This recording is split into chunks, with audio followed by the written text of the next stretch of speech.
Now this is my question. আমি জানি না কে কার রোজা কবুল হচ্ছে, আমি বলতে পারবো না যে সিগারেট খোর, গাঁজা খোর, ইয়াবা খোর, নেশা খোর, জেনা খোর, সুদ খোর, ঘুষ খোর, বাবা মায়ের সাথে অন্যায়কারী, বাটপার, চিটার, দুর্নীতিবাজ, জালেম, অত্যাচারী, মিথ্যাবাদী, কার রোজা কবুল হচ্ছে না হচ্ছে আমি জানি না, আমি বলতে পারবো না। It's not possible actually.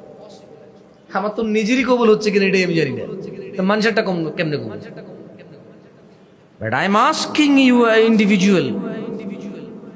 আমি শুধু আপনাকে প্রশ্ন করতেছি, টু আস্ক ইউ ওন। নিজেকে একটু প্রশ্ন করেন। রোজায় আল্লাহ বলছে যে তাকওয়া বৃদ্ধি পাবে। তাকওয়ার বাংলা অর্থ দুইটা হয়। সুন্দর অর্থ হচ্ছে আল্লাহ ভীতি এবং আল্লাহর প্রতি আস্থা, আল্লাহর প্রতি ভয় এবং ভালোবাসা। তাকওয়ার দুইটা অর্থ। শুধু আমরা আল্লাহকে ভয় করি না, আমরা আল্লাহকে ভালোবাসি। আমরা যে আল্লাহকে ভালোবাসি এর সাক্ষী আল্লাহ নিজেই দিচ্ছেন। এবং আল্লাহকে ভালোবাসা উচিত, এতে কোনো এই ওয়ার্ডে কোনো ত্রুটি নাই যে আল্লাহর প্রতি ভালোবাসা, এই ওয়ার্ডে কোনো কি নাই, ত্রুটি নাই। কারণ আল্লাহ বলছে কুল ইন কুনতুম তুহিব্বুনাল্লাহ, ও মুহাম্মদ বলুন এদেরকে তোমরা কি আল্লাহকে ভালোবাসো। দেখছেন আল্লাহই বলতেছে।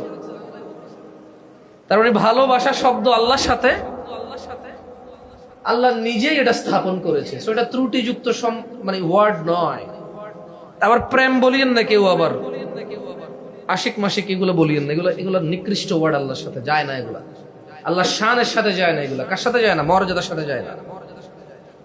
বাট আল্লাহর প্রতি আমাদের ভালোবাসা বা আমরা আল্লাহকে ভালোবাসি, এই বিষয় এই শব্দগুলো ত্রুটিযুক্ত নয়। আল্লাহ কোরআনে নিজে বলছে যে কুল, মুহাম্মদ সাল্লাল্লাহু আলাইহি ওয়াসাল্লাম বলেন, ইন কুনতুম, ও উম্মতরা তোমরা তুহিব্বুনাল্লাহ, আল্লাহকে ভালোবাসো।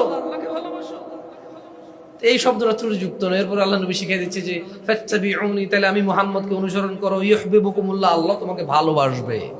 দেখছেন আমরা আল্লাহকে ভালোবাসবো, আল্লাহ আমাদেরকে ভালোবাসবে।